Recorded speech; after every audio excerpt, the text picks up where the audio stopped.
Vous remercie tous, d'avoir accepté cette invitation pour cette, dernière table ronde. Au cours de la journée, on aura entendu, la parole, des chercheurs, on aura entendu la parole des artistes. Là, en début d'après-midi, on a fait une bonne tour de table assez riche sur, la parole, politique et notamment sur la façon dont la politique culturelle considère, les publics en ligne. Et pour, terminer cette journée, ou plutôt pour l'ouvrir, on va poser la question des institutions, de points relais des territoires numériques. Finalement, la question qu'on souhaite poser à travers cette partie, c'est de savoir comment les institutions recomposent-elles leur mission dans un territoire hybridé. Et pour, aborder cette question, on va commencer par accueillir Marie Lecam, qui est, administratrice de FGO Barbara et des Trois Baudets, qui sont 2 salles, parisiennes, et qui va nous proposer son retour d'expérience donc de la situation de confinement, de fermeture des lieux culturels et du passage au numérique de la programmation, de ces 2 salles. Merci beaucoup, Marie Lecam, Merci. d'avoir accepté notre invitation et on vous écoute pour ce 1er tour de table. On s'est dit qu'on faisait une rapide présentation, voilà, autour de 5-6 minutes et puis comme ça nous laissait le temps de pouvoir engager la discussion. Je me permets juste une petite, interruption. Donc pour un rappel aux participants, si vous avez des questions, n'hésitez pas à les envoyer au fur et à mesure dans le chat. Comme ça, nous, on les centralise. On les fera remonter plutôt après avoir fait le tour de table aux intervenants. Merci Anne, merci Clément et merci à vous pour cette invitation effectivement sur un retour d'expérience puisque nos deux salles, donc FGO Barbara et les Trois Baudets. Donc FGO Barbara, c'est une salle de musique actuelle de 300 places qui est située à la Goutte d'Or à Paris, avec aussi des studios d'enregistrement et de répétition et 2 salles de pratique amateur. Et les Trois Baudets, qui est donc une salle chanson française de 200 places avec un restaurant. Ces 2 salles-là sont 2 équipements de la ville de Paris. Et donc, comme l'ensemble des structures culturelles françaises ont donc refermé leurs portes en novembre 2020, et donc effectivement, suite à ça, la question s'est posée de manière extrêmement rapide de quoi faire donc sur cette deuxième période de reconfinement qui était sensiblement différente de la première puisqu'on avait gagné entre guillemets en expérience sur cette question-là, et donc ce qui nous a permis de réagir beaucoup plus vite que lors du premier confinement. Et donc, on avait un petit peu anticipé évidemment la question, puisqu'on sentait un peu les choses arriver. On avait commencé à prendre contact un petit peu avec un certain nombre de sociétés de vidéos, etc., justement, au cas où. Évidemment, c'est vrai que c'était la bonne chose à faire. Et donc, on a mis effectivement en ligne un certain nombre d'événements. Alors, je vais les présenter assez rapidement. La première chose, ça a été un certain nombre de résidences de travail qui avaient été maintenues, qui étaient autorisées par la préfecture et par les autorités sanitaires. Donc, les rendus de résidence, en fait, on a décidé de les filmer. Donc, il y en a eu 3 en novembre. Donc, c'était une diffusion de 30 minutes, de concert de 30 minutes pendant une semaine. Ensuite, on a aussi live streamé un festival. Donc, ce festival qui s'appelle Ici Demain, qui a eu lieu du 20 au 22 novembre. Et donc ce festival, on a décidé de le maintenir. Pourquoi? Parce qu'en fait, c'est une première édition qui a pour but en fait de défricher, en tout cas la création musicale, d'aller vraiment vers des artistes, même pas en devenir, c'est-à-dire vraiment les tout départs, les premières scènes de ces artistes musicaux. Et tout simplement, en fait, on est sur une temporalité quand même, enfin en tout cas réelle, puisque ces artistes, peut-être dans 6 mois, on ne sera plus dans cette question-là de défrichage. Donc c'est pour ça qu'on s'est dit finalement qu'il était judicieux, en tout cas, voilà, de maintenir ce festival, de le transformer en un festival 100% live streamé. Voilà, et donc ça a été 12 concerts qui ont été donc filmés en différé, parce qu'évidemment, on a laissé une petite demi-heure quand même de différé pour pallier aux problèmes techniques qu'il pourrait y avoir. Et donc, pareil, sous des durées de 30 minutes.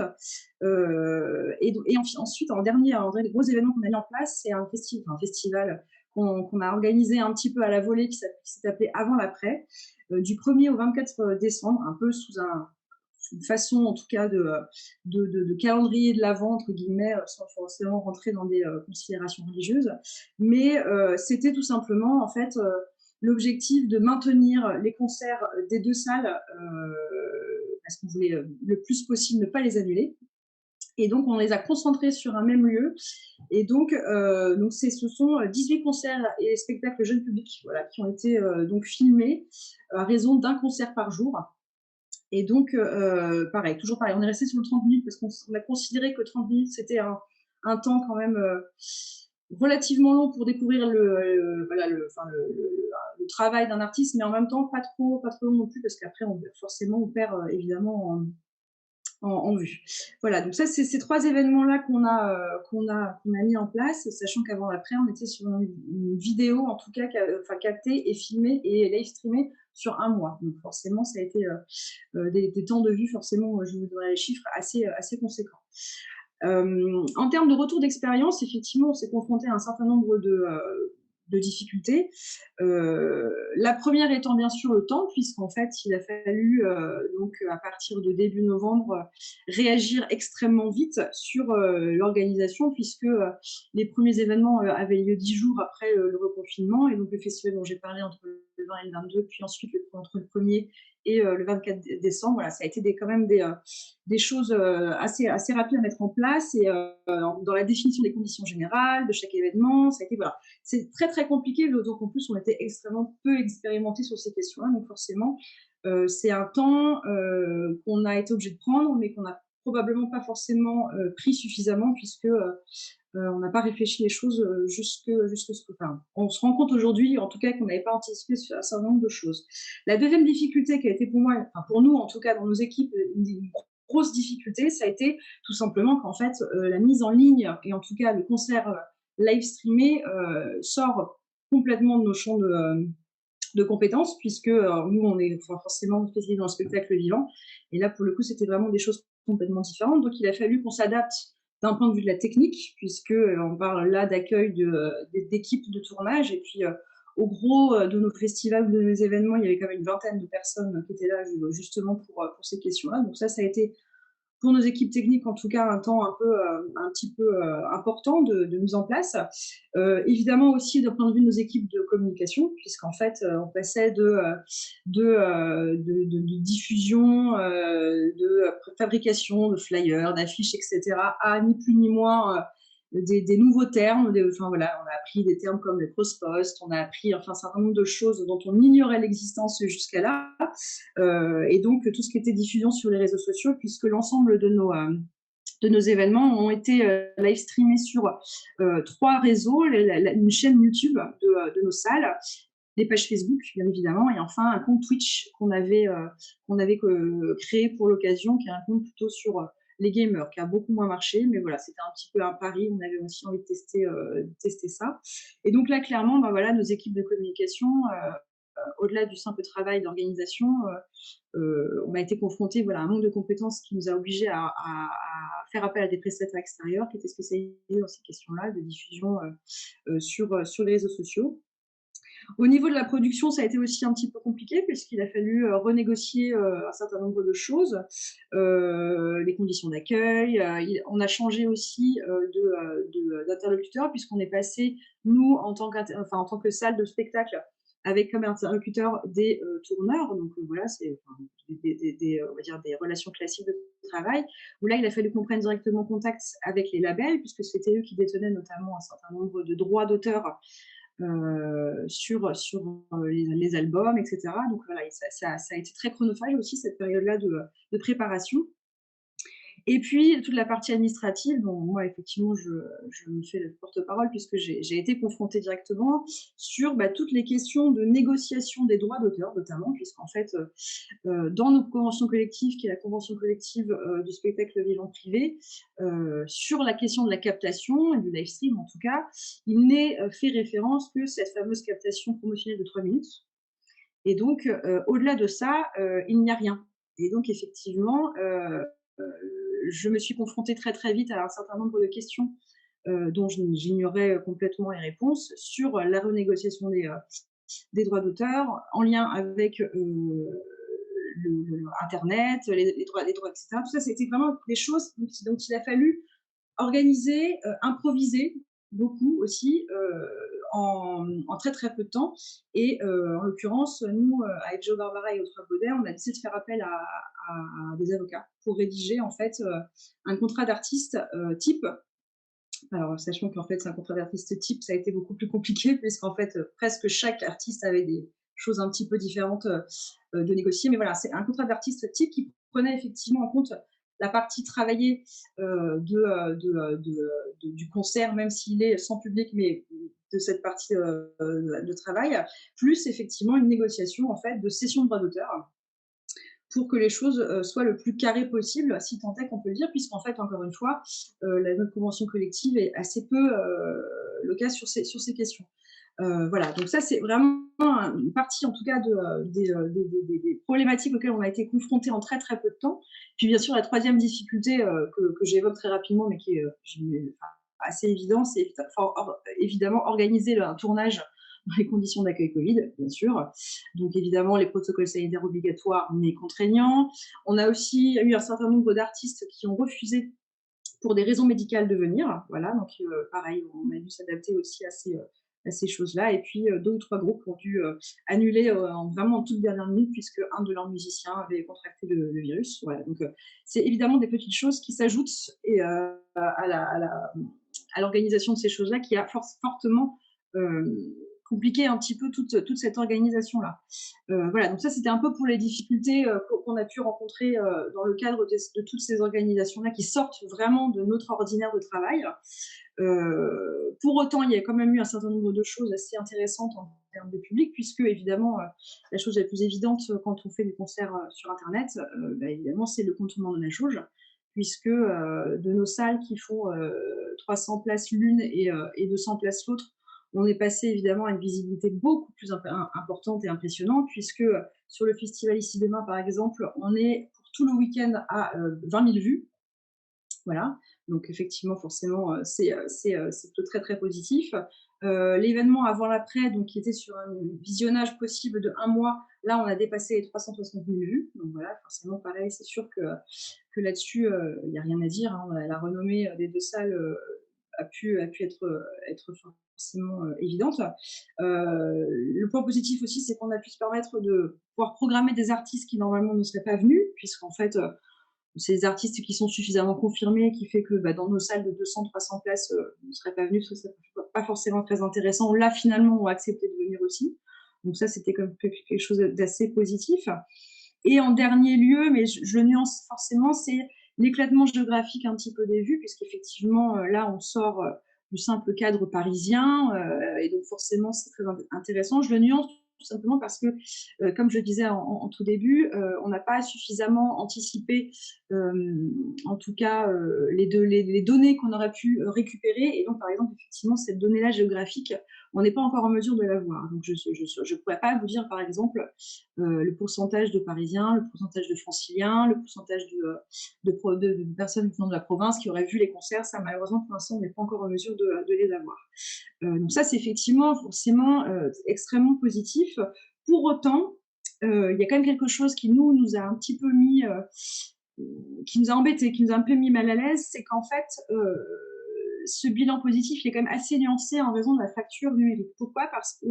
Je parle parce que donc nos établissements, ils sont implantés dans des quartiers sensibles. Donc la Goutte d'Or pour l'un et puis Pigalle, Clichy pour l'autre.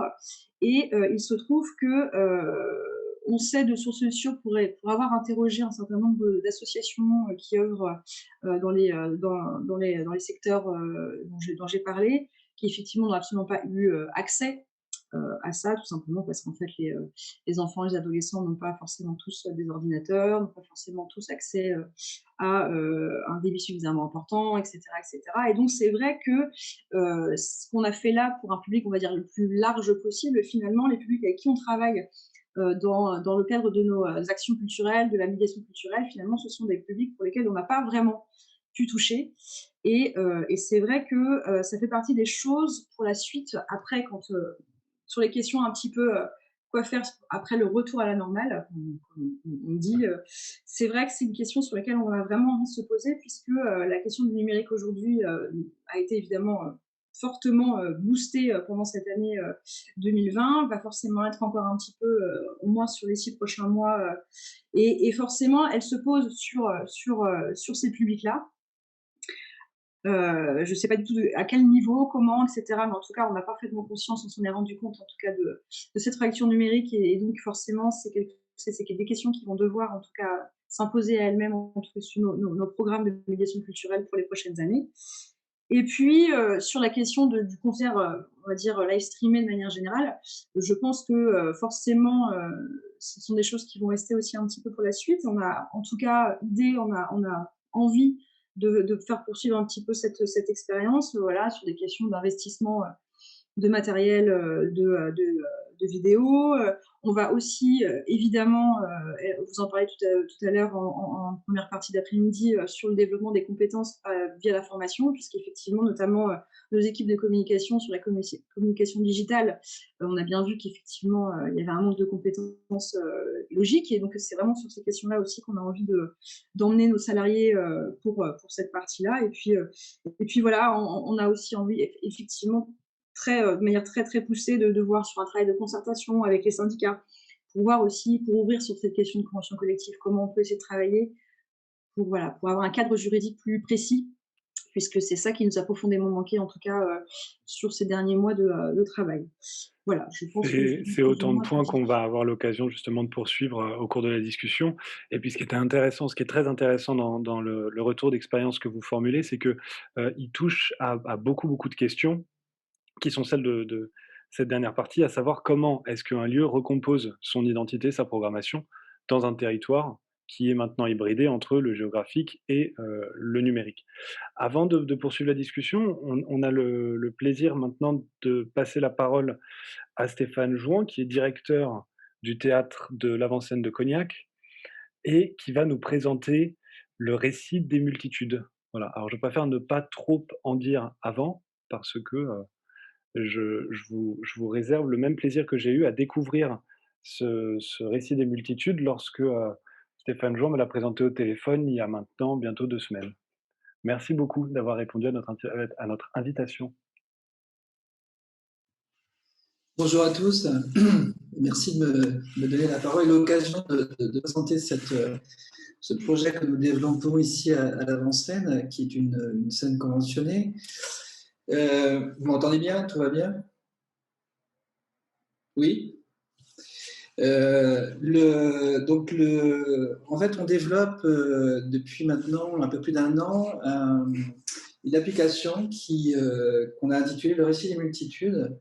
Alors, c'est nous ici à l'Avant-Scène, et puis Ellie Cummins, qui était avant à la DGCA, qui s'occupait du numérique plus particulièrement, et puis 2 développeurs, Jean-Noël Hérault et puis Emmanuel Debien. Alors, le récit des multitudes, c'est quoi? C'est un projet d'application pour mobile qui sert de support pour un contenu artistique qui est diffusé dans l'espace public. Et donc c'est une création hybride, et on tient beaucoup à cette notion de création, parce que je dirais que l'application, c'est vraiment la technologie, quoi, le support technologique ou technique qui permet à ce récit de s'effectuer dans l'espace public. Donc il est à la fois cette création, donc, est, comme je disais, hybride, puisque à la fois elle est numérique, puisqu'elle se situe à l'intersection de la littérature, du spectacle vivant et du jeu vidéo. C'est une création qui est appelée à se déployer dans une temporalité particulière, à l'échelle de plusieurs mois, puisque je faisais référence au jeu vidéo, donc c'est quelque chose qui une fois qu'elle est lancée, en fait, elle se déploie au gré des usages des joueurs, on va dire, ou des usagers. Donc c'est à la fois, elle se déploie dans une temporalité assez longue, qui peut être aussi celle d'une saison, si en tout cas elle est portée par un théâtre, et dans un espace qui est extérieur au théâtre, puisqu'elle s'effectue dans l'espace public et dans l'espace numérique. Alors on pourra discuter de cette notion d'espace numérique, de territoire numérique plus tard, je ne vais pas m'étendre là-dessus. Vous dire néanmoins en quoi ça consiste, l'idée est assez simple. En fait, il s'agit d'un texte qui va être écrit dans sa première version, en tout cas par Ellie Cummings, et qui se diffuse sur un écran de smartphone, donc ça nécessite cette technologie-là. Et en fait, ce texte se diffuse par fragments dans des lieux réels situés dans l'espace public. Et là apparaît la notion de quête, c'est-à-dire que tout simplement, vous avez un récit que vous pouvez lire sur votre écran, et à un moment donné, on vous propose d'aller sous la forme d'un géocaching, en fait, de vous rendre dans un lieu donné, et puis à ce moment-là, vous allez déterrer, on va dire, un fragment de ce texte qui va vous permettre de continuer à lire et à vivre ce récit. Il y a deux types de quêtes, une quête qu'on appelle relative et une quête absolue. Une quête relative, c'est une quête que vous pouvez, un fragment de texte que vous pouvez vous saisir, donc vous pouvez vous saisir n'importe où vous vous trouvez. N'importe où vous vous trouvez, c'est-à-dire que le récit, a priori, va se situer vraiment. Il va beaucoup parler de Cognac, puisque c'est ici que le projet est initié. En même temps, si vous êtes à Paris, vous pouvez comment dire, suivre une quête relative. C'est-à-dire que si on vous demande de vous rendre dans un banc public qui est le plus proche de là où vous vous trouvez, on utilise en fait une base de données cartographique qui est OpenStreetMap. Donc, il y aura forcément un banc public près de là où vous vous trouvez. En revanche, il y a aussi la quête absolue qui concerne des lieux propres à justement une ville ou un territoire, voilà, comme un monument, enfin, etc., etc. Donc,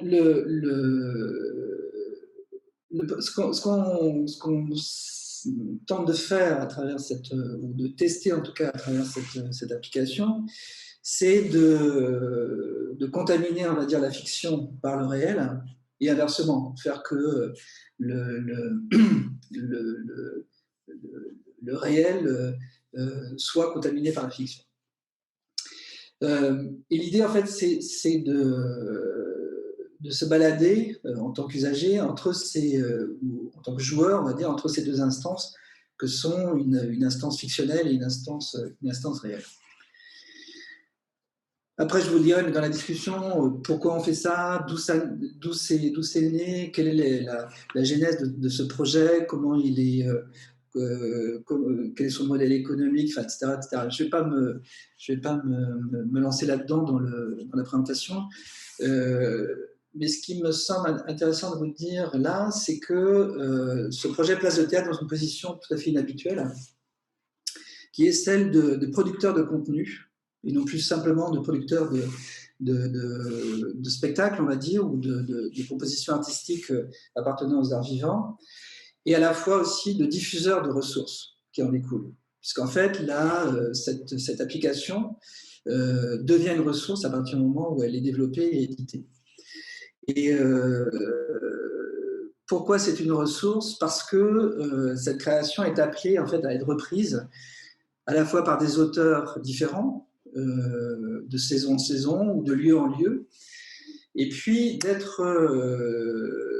d'intégrer, on va dire, des programmes, des activités d'autres lieux culturels, pas seulement des théâtres, mais des lieux culturels au sens large du terme. Donc c'est une proposition qui modifie le rôle du théâtre, mais qui modifie aussi le rôle du spectateur, puisque en fait ça place ce qu'on désigne par habitude comme spectateur dans une position d'acteur d'un récit et d'une histoire. Voilà, donc ça inverse des choses, et ça comment dire, ça nous amène comme ça à investir l'espace public d'une autre manière.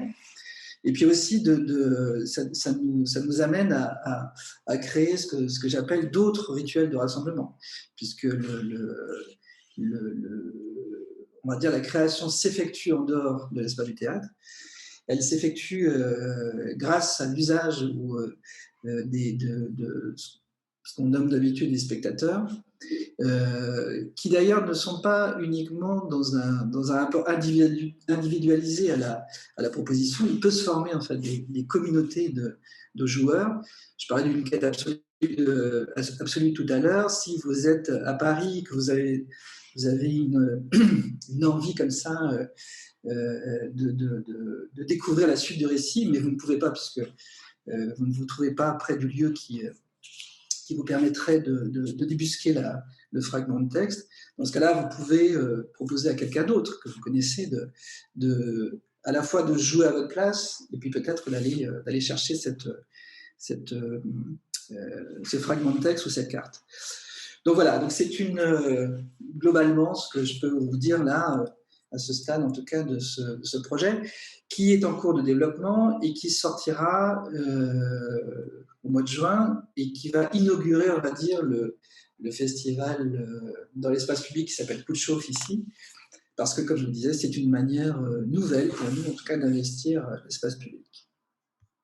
Merci beaucoup pour cette présentation, Stéphane Jouan. On a déjà plusieurs questions sur ce projet, cette application, ce récit. Je ne sais pas encore comment est-ce qu'il faut qu'on le définisse, mais vous allez nous en dire plus au cours de la discussion.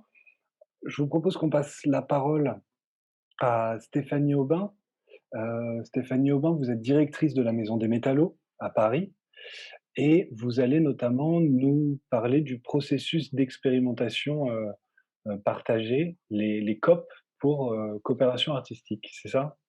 Je vais surtout vous parler du hub métallo. Ça sera encore plus raccord avec la question. Donc vous m'entendez bien? Tout à fait, on vous entend bien. Je dirais que, en fait, pour nous, tout s'ancre d'abord dans le contenu du projet, dans les valeurs qu'on porte dans le projet Métallo. Et finalement, ces valeurs se retrouvent dans le numérique.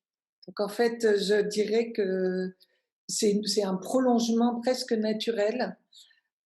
Donc précisément, ce qu'on considère au Métallo que l'art est vraiment un levier puissant pour contribuer à la transition vers un nouveau modèle de société. Donc ça veut dire qu'on est convaincu que l'art a vraiment un rôle à jouer pour renouveler nos façons de consommer, nos façons de produire, de travailler et surtout de vivre ensemble, bien sûr, dans ce contexte d'urgence climatique. Donc il s'agit pour nous, je crois je dois faire une petite main pour qu'on change de slide. Hein, mon cher Clément, voilà. Yes. Et donc, voilà l'enjeu. Hein. Donc, en 2017, quand j'ai écrit le projet, c'était encore demain. Je crois qu'aujourd'hui, c'est plus demain. Et donc, pour nous, c'était important déjà de se positionner autrement, à la fois dans notre relation aux artistes et dans notre relation à ceux qu'on appelle les usagers. On n'arrive même plus à parler de public, en fait. On parle d'usagers. Et donc, pour ça, on a mis en place un principe de coopération, c'est-à-dire qu'une équipe artistique écrit avec l'équipe Métallo, on co-construit tout l'ensemble du programme d'activité qui va se dérouler sur 1 mois. Donc, il y a une installation qui se fait sur 1 mois avec une très grande diversité de propositions qui peuvent être, vous verrez, je vais vous les détailler après. Et comme c'est une très grande diversité de propositions, elles sont rassemblées autour d'un fil rouge qui a à voir avec la question des transitions. Donc, tout mon travail, je ne suis plus aujourd'hui programmatrice, je ne fais plus de programmation, puisqu'on co-construit tout l'ensemble du programme d'activité. En revanche, je dirais que le travail de curatrice que je fais initialement, c'est de voir le lien et de proposer un lien à l'artiste qui est invité, par exemple Julie Nioche, de faire un lien avec le fil rouge qui va conduire tout le mois. On cultive l'art du rebond, c'était la question de la résilience. Et par exemple, c'est une artiste qui aime énormément travailler dans des scénographies contraignantes, justement pour savoir trouver de nouvelles manières de faire. Donc, je ne vais pas forcément faire tout le détail. On peut changer de diapo, mon cher Clément, voilà. Ici, je vous avais promis le... je le vois sourire, tout va bien. Je vous avais promis une petite liste, en fait, de toute la diversification des formes d'adresses que l'on invente avec les artistes.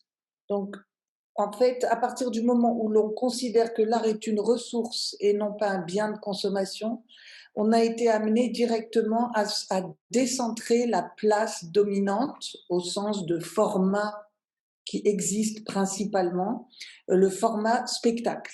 Ça ne veut pas dire qu'on ne fait plus de spectacle, mais ça veut dire qu'on fait la place à d'autres formes d'expérience, de démarche artistique. Je précise juste en passant que je ne parle pas là d'action culturelle, je parle vraiment de l'art comme expérience. On peut voir, c'est quelque chose chez un Tino Segal, par exemple, dans les arts plastiques, c'est quelque chose qui est déjà bien ancré. Cette diversification a du mal à se faire dans notre secteur parce que le format spectacle reste un format qui a structuré toutes nos économies humaines, financières. Ça ne veut pas dire que je n'aime pas le spectacle. Claude Régis, c'est indispensable d'être dans le noir et de se taire, donc j'aime le spectacle, mais j'aime qu'il y ait aussi d'autres formes d'accès, d'autres façons de faire lien avec ces publics que du coup on appelle usagers parce qu'on les invite à d'autres formes d'expériences artistiques. Ça vous étonnera pas du coup qu'on aille, on a donné une place importante à la fabrique artistique. C'est le slide suivant. La fabrique artistique, c'est donc entrer dans des démarches d'artistes. À droite, vous avez par exemple une chambre de destruction où il s'agissait de venir détruire un objet et mettre en scène cet acte symbolique de destruction pour ensuite voir ce que ça signifiait et ce qu'on allait faire des restes. Tout à fait à gauche, vous avez Renaud Herbin qui a fait tout un travail sur la capacité d'écoute d'un autre que soi, puisqu'il est marionnettiste. Donc ça peut être de la matière, ça peut être un objet. En filigrane, c'est aussi une écoute de la nature. Et de ces fabriques artistiques qui prennent une place importante au métallo, on a pensé donc une fabrique artistique numérique. Donc voilà. Ici, alors ça c'est une jolie expérience à vous raconter parce que ça s'est fait au moment de l'annulation de la COP de Chloé Molia, qui a été annulée mais reportée. On va la retrouver dans un an. Et j'ai proposé à Chloé d'inaugurer notre hub métallo qui venait d'être finalisé dans sa version prototype quand même, et c'est assez joli parce qu'elle était assez réfractaire en disant mais on passe beaucoup trop de temps sur nos écrans, on ferait mieux de prendre un bon bouquin. Et bon, et j'étais pas loin de penser comme elle, mais elle a eu l'ouverture d'esprit de dire je tente pour le plaisir de risquer un mouvement qui me ferait penser autrement. Donc bravo à elle. Et on a fait donc un hub métallo, je vous dirai ce que c'est, mais je continue sur le fil artistique.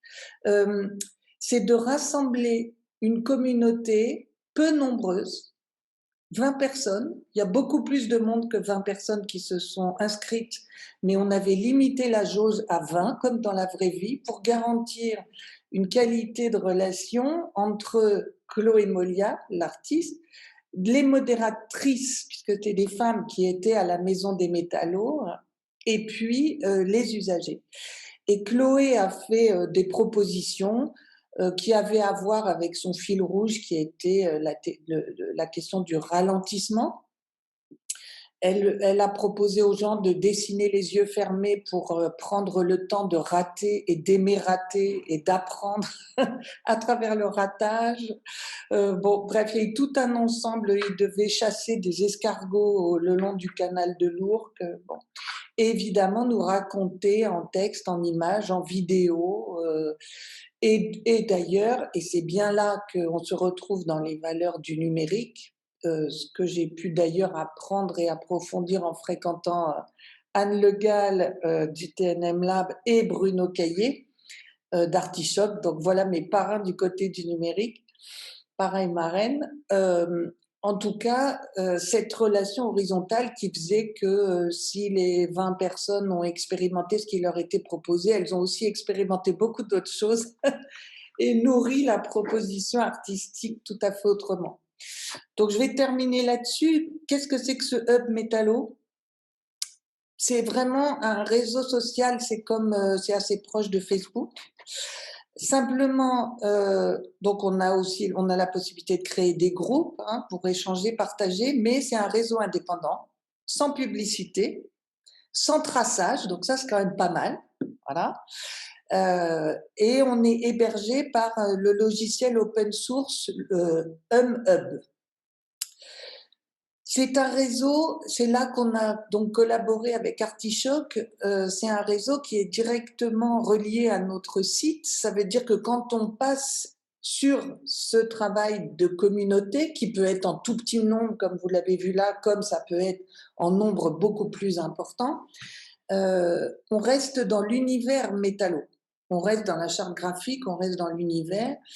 Et on voudrait tellement rester dans l'univers qu'on voudrait même transformer les pouces levés, pouces baissés, parce que ça nous plaît pas du tout. On a commencé à commander des filtres à un artiste qui est un artiste numérique. Donc bref, c'est vrai qu'on a comme projet, c'est pas encore en route, peut-être de produire d'autres codes que les codes dominants qu'on retrouve dans les réseaux sociaux pour, voilà, peut-être pour arriver à une qualité d'échange qui ressemblerait davantage à ce qu'on est en mesure de défendre quand on a la chance, comme c'est notre cas, de profiter de l'argent public.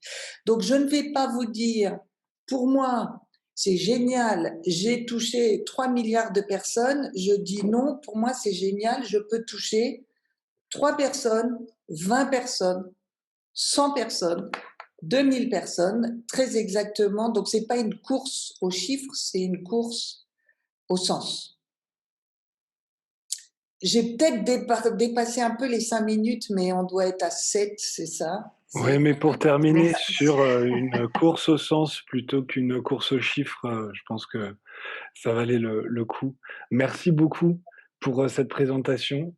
Et puis, et puis voilà, j'ai hâte qu'on puisse entamer la discussion autour de ce projet. Et puis avant cela, on va encore nourrir la discussion à venir avec Françoise Fernandez et Dominique Roland.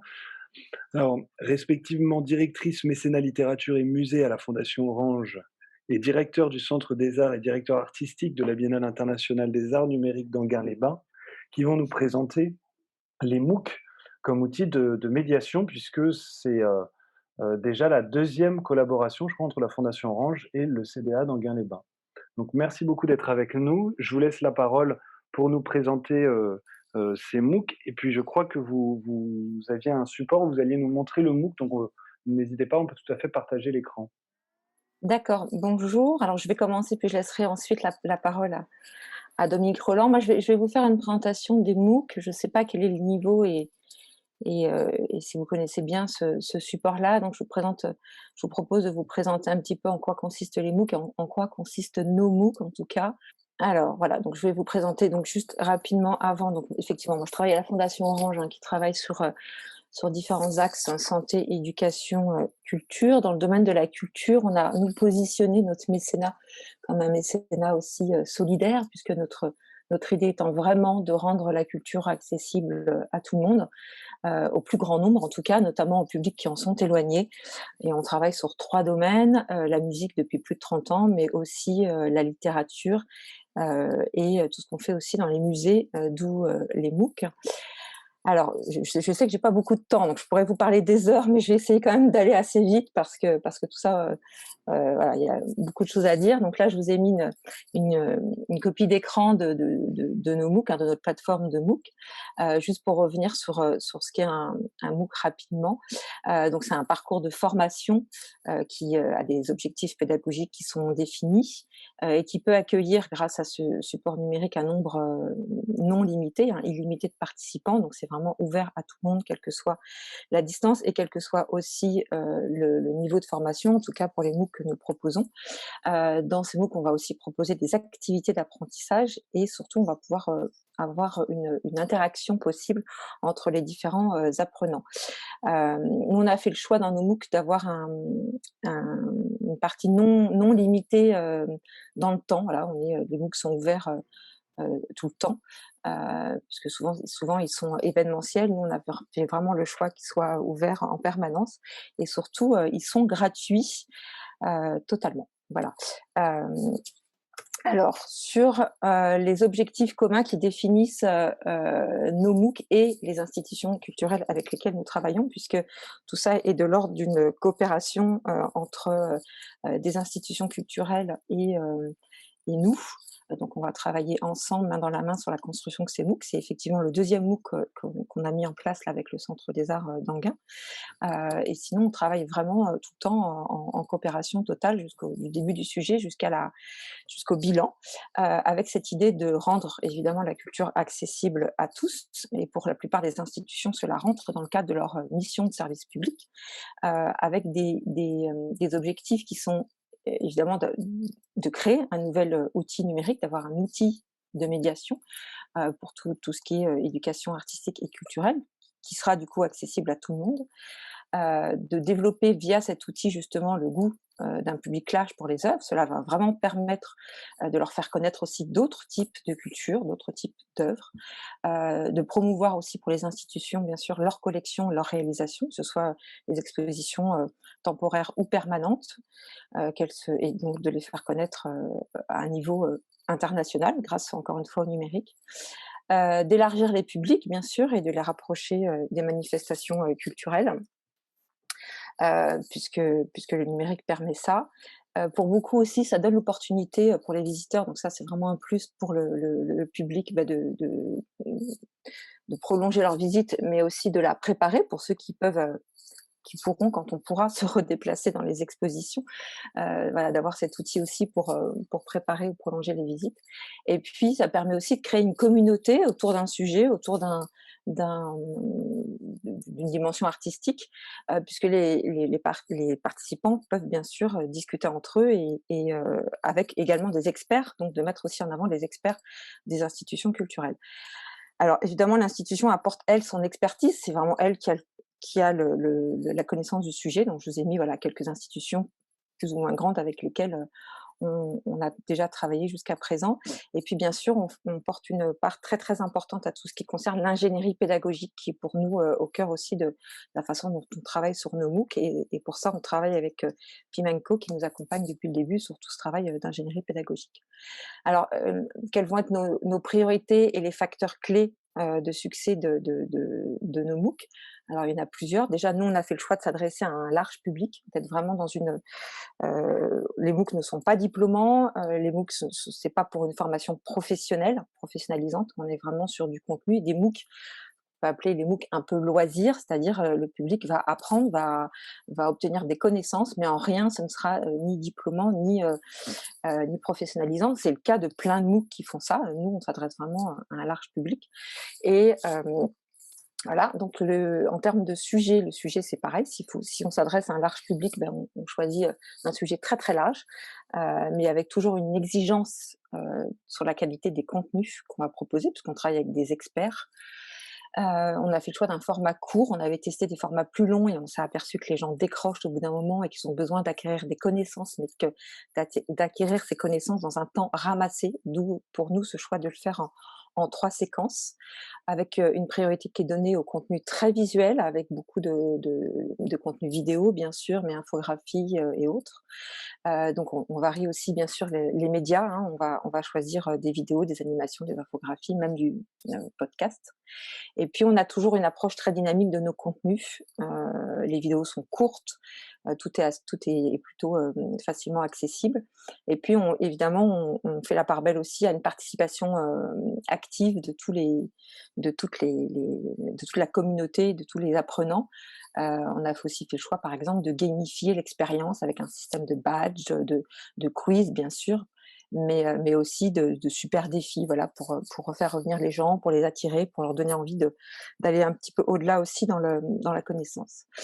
Et puis évidemment, tout ça fait évidemment une communauté qu'on va animer, bien sûr, puisque c'est aussi un des clés de succès, c'est que les personnes se sentent faire partie d'un groupe comme dans une salle de classe. Alors, le profil type, pour aller un petit peu plus vite, de nos apprenants aujourd'hui, qui sont les personnes qui s'adressent à nos MOOC? Alors, ça va pas vous étonner, hein, mais c'est beaucoup de femmes, à 74%. Alors, tout ça est une moyenne, hein, on a déjà fait 15 MOOC, c'est à peu près une moyenne sur tous les MOOC qu'on a pu faire. Tout ça dépend bien sûr du sujet qu'on va traiter. Il y a des sujets qui attire plus d'hommes que de femmes, mais voilà, aujourd'hui c'est plutôt, on est en majorité pour les femmes, plutôt âgées, souvent elles ont plus de 55 ans, avec une répartition en France pour 50% hors Île-de-France et 12%, on arrive aussi à aller 12% hors de France. Elles sont plutôt actives, ces femmes sont plutôt, enfin ces apprenants sont plutôt actifs. On a aussi quand même 6% d'étudiants plutôt diplômés, 75% en bac plus 2. Et on a aussi beaucoup d'enseignants, à peu près 20%, qui viennent pour venir chercher des contenus, pour profiter aussi de quelques vidéos, des idées d'activités à faire aussi avec leur classe. Et on s'est quand même rendu compte que les cours qu'on proposait aujourd'hui, pour beaucoup, on va attirer une population qui fréquente déjà les lieux de culture, qui a déjà l'habitude d'aller dans ces lieux-là, qui visite beaucoup d'expositions, mais qui, pour 75% et même plus, ce cours a vraiment donné l'envie forte d'aller visiter les musées, d'aller voir les expositions, d'aller voir les artistes dont on parle. Pour finir, quelques verbatims, juste pour vous dire que il y a aussi un effet évidemment bénéfique de tout ça, qu'on va réussir à toucher une population qui est éloignée géographiquement pour beaucoup, mais pour certains aussi qui n'osaient pas rentrer dans les musées. On a des personnes qui nous disent: moi j'avais peur de passer les portes d'un musée, je pensais que c'était pas pour moi. Et en fait, vous apportez une dose de culture qui me permet d'être plus à l'aise pour ensuite aller fréquenter les lieux, pour pouvoir parler avec mes petits-enfants de ce qu'on va voir, de ce qu'on va découvrir. Et donc tout ça, ça me donne envie aussi de faire plein d'autres choses dans le milieu de la culture et pas uniquement sur le sujet qu'on va traiter, la préhistoire, l'art numérique ou l'impressionnisme, mais d'aller au-delà des sujets dont vous nous avez parlé avec ce MOOC. Donc ça va beaucoup plus loin. Il y a même une personne qui nous dit: votre MOOC il est gratuit, vous avez une rentabilité nulle, donc ça vous coûte. Mais non, en fait non, parce que pour moi ça me donne aussi envie, voilà, ce genre d'initiative qui fait que je prends une carte d'entrée dans un musée, que j'assiste à des conférences, que je vais plus loin, voilà, ça me donne envie de lire, ça me donne envie d'avoir ma dose de culture et d'en savoir plus sur tout plein d'autres sujets. On a une population qui est une communauté qui est très curieuse, qui fait les MOOC quel que soit le sujet. Donc quel que soit ce qu'on leur propose, ils sont là. Ils vont faire tous les MOOC. Les personnes qui nous disent: moi j'aime pas Picasso, mais c'est pas grave, je vais voir si le sujet va m'intéresser, si ça va me donner envie d'aimer plus Picasso. Et pareil sur des sujets plus confidentiels comme l'art numérique ou les effets spéciaux. Et c'était juste ma transition pour ensuite laisser la parole à Dominique Roland qui va vous parler davantage du MOOC effets spéciaux qui a ouvert là tout récemment sur notre plateforme et qui propose un sujet complètement particulier et très intéressant. Voilà, merci. Merci Françoise. Donc oui, nous avons cette véritable coopération avec la Fondation Orange, surtout pour un lieu qui est un lieu d'ailleurs qui aujourd'hui en tant que scène, un lieu art et création, donc sujet est posé, et surtout cette expérience pour moi était d'abord avec mon équipe l'intérêt nous avons débuté depuis déjà 2 ans un travail de fond sur la documentation, c'est-à-dire sur les contenus artistiques. Et la première expérience nous a intéressés dans cette coopération avec la Fondation Orange sur art et création numérique. C'était d'ailleurs le premier MOOC, cette rencontre avec la Fondation Orange. Et d'ailleurs, une expérience qui aujourd'hui est intéressante, puisque je crois que nous sommes à peu près à 10 000, près de 10 000 inscrits, personnes inscrites. Alors, art et création numérique, ça n'est pas d'un abord aussi facile, mais en même temps, cela démontre que nous sommes évidemment sur en même temps une exploration finalement d'autres modes de production. Alors, je dirais sur ce MOOC, qui est le deuxième MOOC sur les effets spéciaux du cinéma, c'est aussi éclairer un espace qui est celui des effets spéciaux. Alors, nous avons abordé des questions à la fois historiques, c'est-à-dire les premiers trucages, pour vous dire rapidement, depuis Méliès, évidemment, jusqu'à l'ère numérique, et aujourd'hui, l'utilisation des effets spéciaux pratiquement dans les deux tiers des tournages des productions, là où nous sommes sur les industries créatives, mais c'est surtout ouvrir des coulisses sur des métiers, des superviseurs des effets spéciaux, des directeurs artistiques que l'on ne connaissait pas, parce que généralement on connaît dans les films les interprètes, les comédiens, les réalisateurs, les producteurs, mais tous ceux qui sont évidemment un travail de fond, mais c'est ouvrir ces coulisses sur la fabrication des effets spéciaux. Et je crois qu'aujourd'hui, puisque nous sommes, Françoise le sait, nous sommes à peu près une semaine de ce MOOC qui est ouvert depuis une semaine. On a déjà autour de 3200, un peu plus d'ailleurs. 1500, oui. Oui, alors je crois que c'est un vrai succès parce qu'en même temps, c'est véritablement méconnu. C'est-à-dire qu'ouvrir sur la création, je pense sur les industries créatives, c'est différent évidemment que l'art dans les domaines que nous avons précités, mais c'est vrai que c'est important parce que c'est un domaine qu'on ouvre rarement. Vous voyez, l'accès au studio, c'est quelque chose de très difficile. Et c'est vrai que je fais cette transition avec notre manière, nous, en tant que Centre des Arts, d'aborder ces questions-là. C'est que nous avons de la même manière, alors c'est autre chose qu'un MOOC, c'est d'ouvrir les résidences, puisque nos principales activités sont des résidences de création, des résidences artistes associés et des résidences, évidemment, d'expérimentation technologique.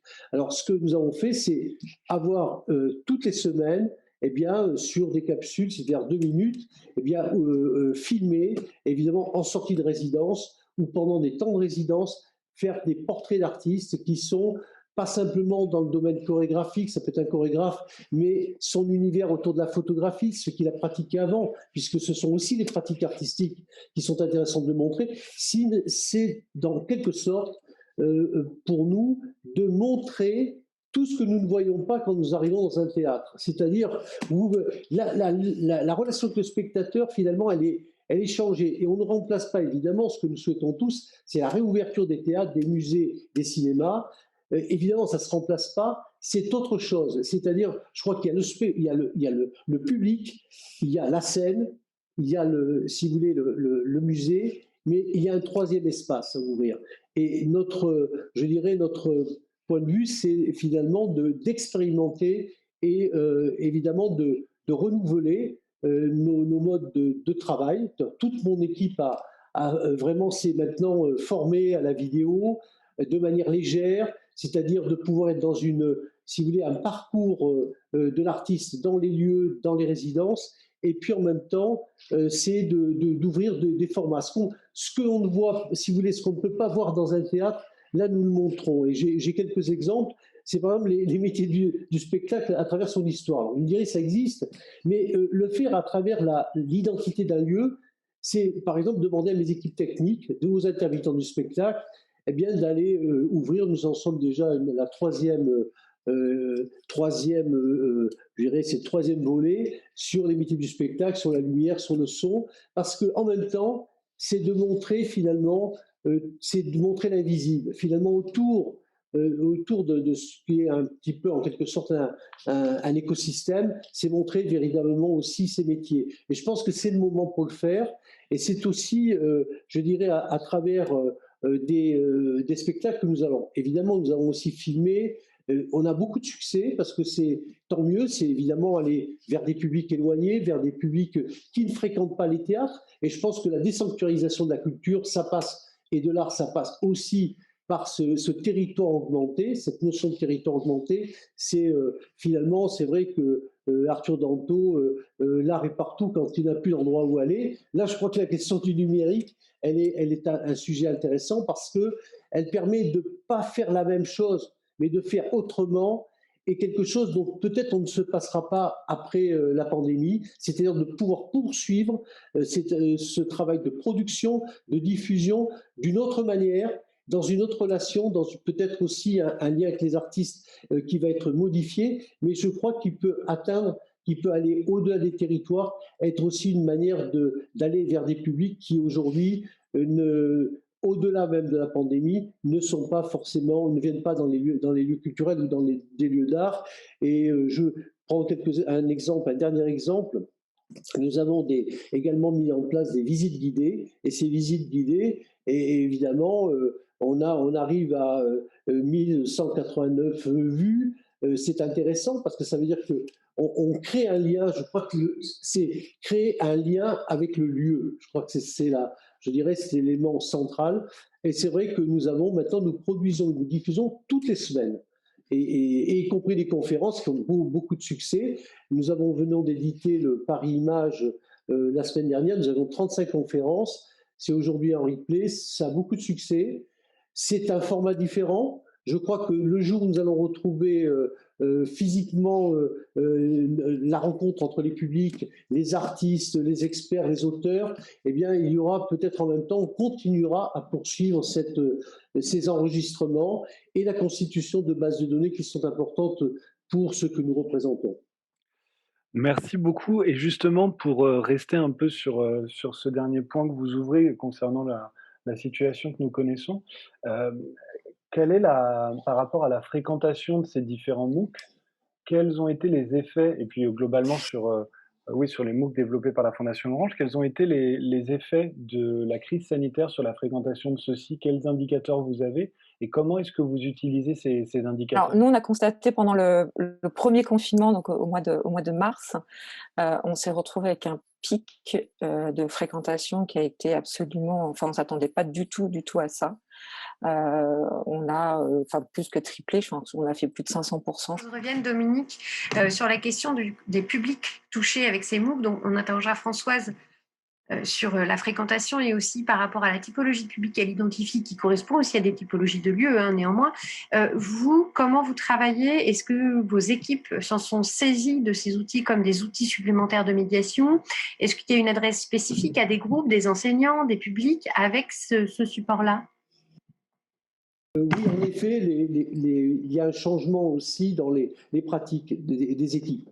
C'est-à-dire sur la médiation, puisque c'est la question, eh bien, nous avons un grand succès justement avec un montage, un échantillonnage pour ces deux MOOC, art et création numérique, et en l'occurrence les effets spéciaux dans l'histoire du cinéma, parce que partout ça a été présenté depuis une semaine dans les écoles auprès des enseignants, ça a beaucoup de succès. Alors évidemment, ça a un succès vers les jeunes, c'est vraiment une découverte et ça a véritablement un impact. C'est-à-dire qu'on peut considérer que à travers, si vous voulez, l'utilisation, alors le MOOCer c'est une chose, mais au-delà, c'est-à-dire les vidéos, si vous voulez, ont véritablement un intérêt. Ça a été le cas également sur art et création numérique. Et puis, c'est vrai qu'il y a avec l'ensemble des milieux scolaires, puisque nous ne pouvons pas recevoir de public, vous le savez, et nous sommes tous dans cette situation. Donc, nous redéployons. Donc, les équipes se sont formées. Alors, je dirais, ils sont formés évidemment, à l'audiovisuel. C'est-à-dire que moi, maintenant, j'ai y compris dans mes équipes techniques qui sont formées au son au départ, qui aujourd'hui, avec une régie, travaillent en régie. Donc, vous voyez, si vous voulez, sur les questions des droits, nous avons effectivement pas une longueur d'avance, mais je veux dire sur ce qu'a dit Marie tout à l'heure, mais c'est vrai que nous produisions déjà des documentaires, nous avons donc si vous voulez, des bases juridiques, donc tous les artistes qui viennent en diffusion, évidemment, sont rémunérés, avec les droits de diffusion dedans, et tous ceux qui sont en sortie de résidence le sont dans un cadre de coproduction ou d'accueil en résidence avec un apport financier. Donc, ce qu'on essaie de faire avec les artistes, c'est de dire, est-ce que ça peut être un élément déclencheur pour que, au rendez-vous de la diffusion, ça soit un élément, je dirais, de médiation très fort pour que les publics soient en haleine et en même temps, et une vision très différente de ce qu'ils ont habituellement, parce qu'ils sont dans les coulisses de la création et de la résidence. j'ai une question de participant pour Stéphane Jean, parce que du coup, voilà, Dominique, on voit cette question de modèle économique aussi de ces initiatives et le cas des MOOC que vous faites en partenariat avec la Fondation. Une question porte sur le projet de Stéphane Jean, du coup, le récit des multitudes. Stéphane, tu as dit que tu nous parleras un petit peu plus tard de la question budget, montage équipe projet, comment il s'est conçu. Et donc, voilà, ça intéresse aussi le public de savoir comment tu l'as monté. Juste avant ça, on parle beaucoup là de nouvelles initiatives qui ont été, on va dire, poussées par cette pandémie. On parle beaucoup de combien de gens on touche, combien de publics on touche, quelle sociologie de public on touche. On parle très peu de comment on touche les gens. Et c'est, quand je parle de ça, c'est pour ça que c'est intéressant aussi d'entendre Stéphanie Aubin parler de ce projet des métallos. La question du comment on touche, dans quelles conditions d'attention en fait on place les gens dans ce qu'on propose. Tout ça mérite en tout cas d'être discuté à un moment donné. Voilà, mais c'est juste pour relancer la discussion pour plus tard. Alors, le projet le récit des multitudes, il a été, en fait, l'idée vient d'une collaboration avec l'université de Bordeaux-Montaigne, à qui j'ai confié une espèce d'étude comme ça qui consistait à nous, on va dire, nous aiguiller sur la manière d'investir des territoires, qu'ils soient numériques, qu'ils soient géographiques, dans un moment de transformation, des usages, mais aussi de transformation du territoire dans le cadre de la loi NOTRe. Et en fait, une des conclusions importantes au cadre de cette étude, c'était de dire qu'il était intéressant pour un lieu comme celui-ci d'investir un territoire numérique. Alors, cette notion de territoire numérique pose un problème, parce que en quoi le numérique serait, on va dire, on pourrait le placer dans un territoire qui aurait des bords, en fait, alors qu'il n'en a pas. Mais en tout cas, cette idée est venue de là, et on a imaginé à ce moment-là de proposer en fait à des artistes de produire des contenus spécifiques, des artistes issus des arts vivants, produire des contenus spécifiques qui seraient en lien avec le mode de diffusion, qui est donc ce support numérique. Donc on a imaginé une plateforme qui réunirait en fait ces contenus. Donc ça ressemble à des choses qui existent déjà, comme la 3e scène de l'Opéra de Paris, etc. Et en fait, on s'est dit très vite, mais comment les gens viendraient certainement à quelques-uns comme ça, par curiosité, voir ce qu'il y a sur cette plateforme, mais comment ils vont revenir. Et est apparue l'idée de jeu et de quête. Et donc, on est parti dans l'idée de développer un jeu qui amènerait en fait les joueurs à réaliser une quête, et de temps en temps, il y aurait comme ça sur le chemin de la quête, on va dire, des contenus qui pourraient aller voir, enfin, etc., etc. Et puis on est parti dans cette idée-là. On a commencé à développer certaines choses, et puis on s'est aperçu on s'est embourbé en fait très, très, très clairement. À la fois parce que certainement que c'était mal défini, que les savoir-faire auxquels ça appelle n'étaient pas forcément les bons. Donc on a tout cassé, on va dire. Et puis on a travaillé à quelques-uns. Anne Le Gall en faisait partie d'ailleurs au départ. Et on a cherché en fait à faire de la recherche, justement, qui a été financée par le ministère de la Culture sur des fonds liés au numérique. Donc on a pris un temps, en fait, du temps pour chercher, jusqu'à définir un projet qui tenait debout à notre sens, bien plus simplifié que ce qui était imaginé au départ. Et donc ça a donné lieu à un cahier des charges, et puis à une recherche donc, de développeurs. Et le développement, pareil, il est financé un peu par nous, par la région, et puis par le ministère. Voilà. Donc en tout cas, le modèle économique de production, c'est ça en fait. Il est à la fois une partie recherche financée par le ministère de la Culture et puis la partie développement qui est financée à parité par la région et le ministère de la Culture et un petit peu par nous. Merci Stéphane. J'avais envie de rebondir sur la remarque que tu as faite juste avant de commencer ton intervention, qui était très pertinente évidemment, et je pense qu'on partage tous, et qui a été soulevée dès le début de cette journée, notamment quand on a travaillé avec les chercheurs autour des études qui étaient menées. C'est la question de la réception et de qu'est-ce qu'on propose en termes de relations, qu'aujourd'hui, notamment dans cette accélération portée par la pandémie d'une numérisation de nos lieux, tout d'un coup, les premières métriques qu'on a eues, c'était des chiffres de portée qui ont peu de sens par rapport à nos métiers.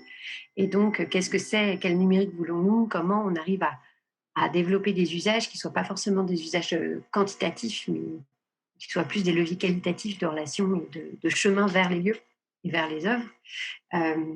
En tout cas, voilà, ça a fait écho. C'était quelque chose qui était récurrent tout au long de cette journée. Et on pourra suivre à travers les travaux portés par le DEPS, le chercheur, sur des questions de réception. Ce serait intéressant de nourrir nos pratiques. Mais aujourd'hui, c'est vrai qu'on a peu de retours des lieux eux-mêmes qui sont assez démunis sur ces questions par rapport à leur public. Peut-être, est-ce que sur ce sujet précis, quelqu'un a envie de nourrir la réflexion?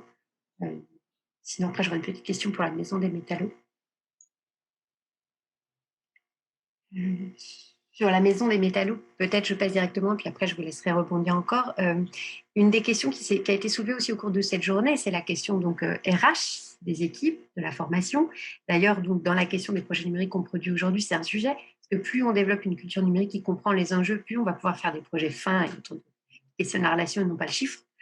Et du coup, Stéphanie, une des choses qui était importante pour toi dans ce projet, ça a été une réorganisation RH aussi, avec une réflexion autour des postes que tu pouvais créer qui allaient questionner ce que tu voulais mettre en place et un rapport plus hybridé au public et au territoire. Est-ce que tu peux nous en parler? Oui, absolument. En fait, mais il a fallu particulièrement à l'endroit des RP, effectivement, et de la communication, intégrer une vraie dimension de prise en compte du numérique. Et surtout, on en revient encore à la question de la relation, en fait. C'est la question de la posture, c'est-à-dire est-ce que le numérique n'est qu'un outil de communication supplémentaire ou est-ce que c'est un outil de médiation? La question, elle est d'abord là pour moi. Et donc, du coup, d'ailleurs, j'en profite pour passer un appel. Je ne sais pas combien nous sommes maintenant, mais on cherche désespérément quelqu'un qui soit à la fois capable d'être l'animateur, l'animatrice de communauté, qui puisse faire ce travail de modération, non seulement sur les réseaux sociaux, mais aussi sur notre hub, où là, il y a un travail encore un peu plus sur mesure, et que cette personne soit s'occupe des relations publiques individuelles, ce qui paraît complètement logique. Et figurez-vous qu'on a un mal de chien à trouver. C'est-à-dire on s'est renseigné, on a vu qu'à Rennes, il y avait une formation qui semblait tout à fait adéquate, mais sinon, je dois dire que les personnes que j'ai reçues sont assez peu ancrées dans le numérique et j'en ai malheureusement vu beaucoup, mais ça nous remet en cause, nous, les lieux culturels, des jeunes générations qui vont plus tellement au spectacle. D'ailleurs, les statistiques l'indiquent et c'était ce que qu'on a entendu, ce que Françoise Fernandez pointait en disant vous n'allez pas être surpris qu'il y ait 75%, je crois, de mémoire de femmes qui assistent au MOOC, donc de femmes qui s'intéressent à l'art et à la culture et assez âgées, je le dis tendrement parce qu'elles doivent avoir mon âge. Mais n'empêche que ce qu'on veut voir dans nos salles, c'est ce qu'on veut croiser dans la vie, c'est-à-dire c'est toutes les générations, c'est tous les secteurs d'activité, c'est tous les milieux sociaux. Donc voilà. Donc pour répondre à ta question, oui, c'est difficile. Donc j'ai passé mon annonce. Nous cherchons activement quelqu'un qui puisse venir nous rejoindre à cet endroit-là. Et effectivement, les formations ne sont pas aujourd'hui à la hauteur. Pour répondre encore plus cash à ta question, Anne. En tout cas, ce sera aussi l'objet de l'état des lieux du numérique que nous allons mener, on en parlait ce matin, de refaire un état des lieux des métiers au sein des structures et comment les fonctions numériques sont intégrées et qu'est-ce que veut dire une fonction numérique. Et effectivement, comment on dépasse une approche uniquement communication du numérique, mais qu'on en fait une dimension de compréhension des usages et de la société, qui du coup est un vrai bagage nécessaire au profil RP, par exemple, et quand on pense la médiation. Écoutez, je crois qu'on a un peu fait le tour des questions. Donc, on va arriver près du mot de la fin. Merci beaucoup donc, d'avoir été avec nous. Est-ce que Clément, tu as une question supplémentaire qui arrive? Voilà, je remets mon micro, comme ça vous m'entendez. Merci. Oui, en effet, on a une question de Cécile Oudeyer. Je vois ça. Au niveau du développement des compétences, il a beaucoup été mis en avant la nécessaire montée de compétences des équipes de communication. De notre côté, au sein de l'Opéra national de Bordeaux, nous plaidons pour que l'ensemble de l'organisation soit interrogé, de la communication aux techniciens informatiques, mais aussi les services d'une direction technique, avec un véritable pôle audiovisuel, etc. Je suis preneuse de cet état des lieux évoqué sur les métiers. Oui, merci Cécile de cette intervention. Effectivement, en tout cas, ce qu'on défend au TMN Lab, on en a aussi parlé ce matin quand on faisait le point autour de la table artistique, de dire que cette question du numérique, elle doit être appréhendée de manière transversale par tous. C'est parce qu'on fera rencontrer une vision de communicants, de médiateurs, de direction, d'artistes, une vision de territoire, une vision politique, qu'on arrivera à avoir une vision de ce que peut être nos lieux post-internet. Et qu'effectivement, du coup, les équipes techniques font partie des personnes à embarquer. Donc, on parle volontiers de transformation numérique des lieux et pas seulement formation numérique sur des compétences techniques, ce à quoi le numérique est souvent réduit, malheureusement. Voilà. Est-ce que l'un d'entre vous souhaite apporter un dernier mot? Peut-être, oui. Clément, rapidement, je voudrais juste préciser qu'en fait, pour nous, la pandémie, finalement, n'a pas influé grand-chose, puisqu'on avait mis en place, au moment où on a créé le site, on avait mis en place cette plateforme, donc il y a 2 ans maintenant. Et en réalité, moi, je me sens plutôt, je peux être désarmée ou en plein désarroi quand je vois qu'il y a cette idée de surtout, encore une fois, faire occuper au spectacle une place centrale et de se servir du numérique comme d'un outil de diffusion, là où je pense pour moi que c'est d'abord et avant tout un outil de la relation.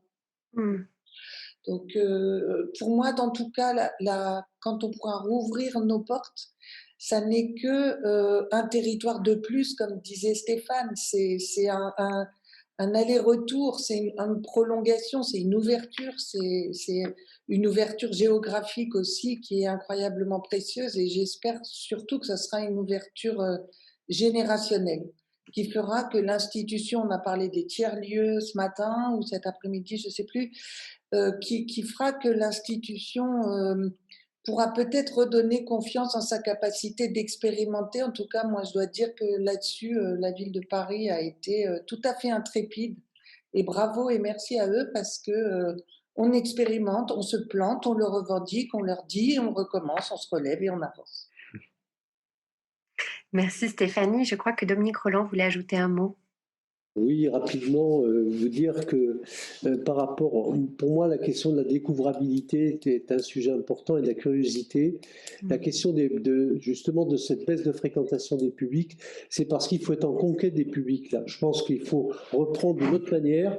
Il y a le public jeune qui sont concernés par cette question de l'absentéisme dans les lieux culturels. C'est aussi par quel biais nous allons d'une autre manière évidemment aller vers ces publics. Et je crois que la question du numérique est centrale. Et je dirais, pour être quand même sur un sujet qu'on connaît, nous, dans nos métiers ici, parce qu'on est véritablement en tant que scène numérique sur toute l'expertise numérique, je pense que c'est par des nouveaux formats qui sont différents. Et c'est pour ces raisons que je fais un rebond sur la question de la formation. Moi, toutes mes équipes ont été formées là. Les équipes techniques, ils viennent de la lumière, du son, ils se sont formés à l'audiovisuel. Mais pas simplement pour faire de la captation, parce que c'est un mot, moi, que je bannis de mon vocabulaire, c'est pour essayer de voir de quelle manière, ensemble, avec l'incubateur qui est au sein de la structure, parce que c'est un écosystème d'abord, c'était très bien dit par Anne tout à l'heure, c'est-à-dire comment nous allons construire une nouvelle manière, je dirais, d'aborder, de faire vivre des lieux culturels hors les murs. Ça, c'est une question qui est importante. Et donc, ça veut dire que cette formation, elle peut se faire en interne.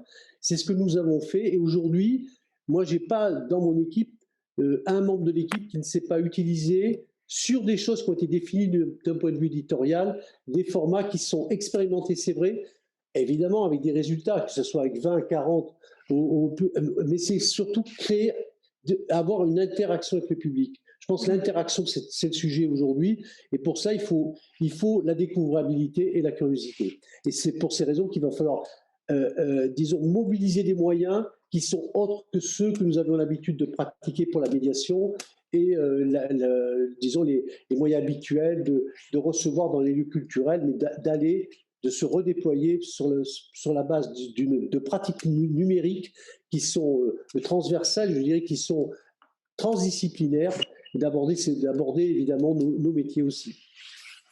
Oui, on le voit en tout cas, des questions, le numérique soulève des questions de relations, des questions de nouvelles formes de pédagogie, des questions de nouvelles formes de contenu culturel, et donc comment on construit ensemble un web culturel qui sont aussi des chemins d'accès aux œuvres, un espace d'expérimentation pour les artistes d'extension du lieu, comme dans le projet de Stéphane, un espace de diffusion potentiellement, hein, comme Marie l'expérimente en ce moment avec la pandémie, et qui on le montrait ce matin, peut aussi poser, en dehors d'une période de pandémie, des questions de création et de diffusion en ligne. En tout cas, on voit des possibles d'expérimentation, mais pour lequel aujourd'hui c'est encore difficile. Enfin, les structures, on le voit, ont encore du mal à se saisir parce que c'est pas forcément au cœur de leur projet d'établissement. Donc, ça pose vraiment question. Je crois qu'on a une dernière main levée, non, dans le public, on a une main levée. Quelqu'un veut prendre la parole? Il y avait une main levée. Il y avait également une question. Les métiers d'accueil ont-ils un rôle à jouer dans le numérique? Je pense que c'est une très vaste question. Est-ce que l'un d'entre vous souhaite répondre?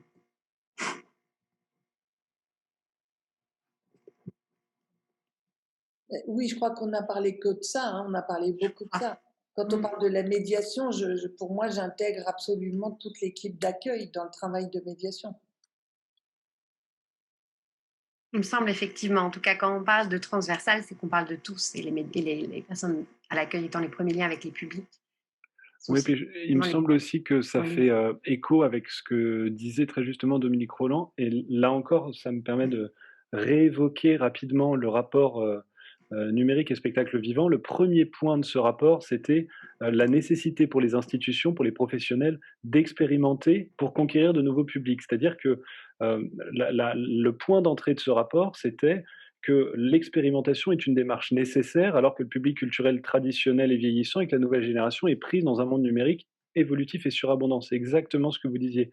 C'est-à-dire que une opération numérique sous la forme d'un processus expérimental étape par étape avec des ajustements successifs, c'est ce qui permettrait, diagnostique le rapport, de créer un bassin d'audience réceptif. Et ça recoupe, à mon avis, assez précisément ce que disait Dominique Rolland.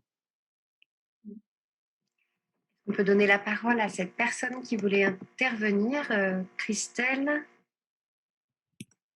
Oui, bonjour Christelle. Bonjour, j'espère que vous m'entendez. On vous entend. Ok. Merci déjà pour cette journée très riche. Et je voulais juste faire un petit mot, enfin on est vers la fin je pense de la rencontre, mais dire que toutes les initiatives de création qui sont en lien avec la médiation, le numérique, si on ne le fait pas dans un lieu, on le fait où? Voilà. Alors même si les lieux sont fermés, je pense qu'il y a pas mal d'énergie, de compétences, de savoir-faire et de créativité dans les lieux pour pouvoir les faire. Donc voilà, c'est un petit voilà. Un petit mot.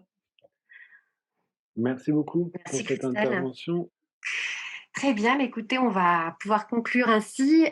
Merci de votre présence sur cette journée. Vous avez suivi la totalité quasiment les participants et merci de votre confiance et de votre écoute. Merci aux intervenants d'être venus partager leurs expérimentations. Nous allons donc préparer un compte-rendu précis, enfin nous, Clément va nous faire un beau compte-rendu en ligne et nous continuerons à échanger sur ces sujets qui font le cœur de notre activité au TMN Lab et je l'espère créer des espaces d'expérimentation ensemble. On aura donc d'autres temps de rencontres TMN Lab qui vont aller approfondir ces sujets et notamment on donne rendez-vous aux adhérents au café, au prochain café. À partir du 11 février, on reprend les cafés TMN Lab du matin qui, eux, sont réservés aux adhérents, parce qu'on se met en plus petit comité, pour venir approfondir des questions. Le 11 février, ce sera un rendez-vous qui nous permettra de débriefer de cette rencontre et de voir un peu des pistes qu'on a envie d'aborder. Et ensuite, on les thématisera à nouveau avec Clément. Et puis voilà, nous sommes toujours là pour échanger avec vous dans les espaces de discussion du réseau et pouvoir porter certains sujets ensemble en essayant de plus en plus d'apporter des éléments pratiques qui vous aident à expérimenter des choses et à favoriser des expérimentations mutualisées à travers les lieux, pour qu'on puisse questionner en faisant tout ce qu'on porte aujourd'hui comme sujet. Donc, merci beaucoup à tous. Merci à tous. Merci à tous les intervenants. Merci beaucoup pour notamment les échanges qu'on a pu avoir en amont de cette rencontre et qui nous ont permis de la construire et de la nourrir. Et puis merci aussi à tous les très nombreux spectateurs qui ont assisté à cette rencontre. J'espère de tout cœur et je crois que vu l'audience qu'a pu avoir cette rencontre, c'est bien parti, qu'on va pouvoir continuer cette discussion sur des formats différents qui permettront peut-être plus d'échanges entre les spectateurs et les intervenants. Mais en tout cas, je me réjouis de toutes les pistes et de toutes les discussions qui ont été ouvertes aujourd'hui. Et voilà, on va maintenant travailler pour continuer à les engager, pour pouvoir approfondir toutes ces pistes-là. Donc, merci beaucoup. Et je terminerai, merci aussi d'être attentif à toutes les personnes qui travaillent dans des lieux. À bientôt, vous recevrez l'état des lieux du numérique. C'est un questionnaire qui sera assez dense, mais on compte sur vous pour le compléter et pouvoir participer à cette photographie qui nous permettra aussi de définir des axes de travail avec le ministère de la Culture pour la suite de ce chantier de transformation numérique et de compréhension des enjeux du numérique. Merci à tous et merci à l'équipe TMN Lab qui a joyeusement animé, fait remonter les questions et toujours assuré la vie du TMN Lab au quotidien. Avec plaisir, Anne, avec plaisir. Merci. Merci beaucoup. Salut. Merci à tous. Merci à tous. Au revoir. Bonne fin de journée. Merci, au revoir.